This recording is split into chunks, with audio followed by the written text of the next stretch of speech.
Hola! In this video, I'm going to talk about Spanish-English translation. I'm going to give you tools and I'm going to give you some piece of advice if you are having trouble with translating in English or Spanish. So let's have a look. Translating. I highly recommend translating for beginners. So if this is your first time learning Spanish, I highly recommend that you translate words into your mother tongue. And if you have an elementary level, I also recommend translating just a few words.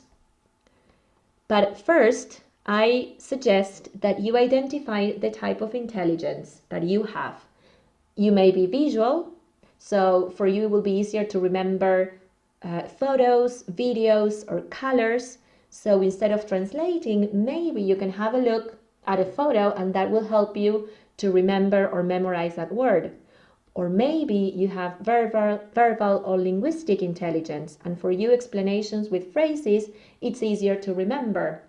It could be explanations in your mother tongue from your teacher, or they could be in Spanish if you can understand the phrase. So the other intelligence that you may have is the intrapersonal, learning through self-knowledge. So try to identify what type of intelligence you have and use it. Try to learn from it so you can memorize words. In my case, I have visual intelligence. So when I have to learn a new word or when I have to remember something, I try to use different colors. I write down words, I use different colors. I try to remember with photos, and that helps me. This is for the beginner and elementary levels.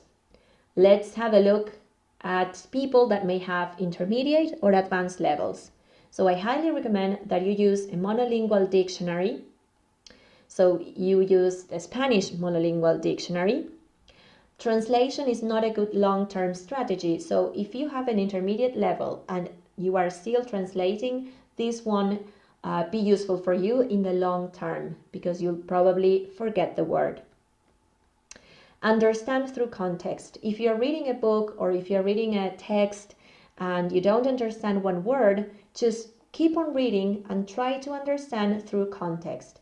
If you still have doubts, you can ask your teacher and she can give you the answer in Spanish so you can try to understand using the target language. And try to understand through examples. If there is a word or a verb you don't know, ask for an example of that word in its use.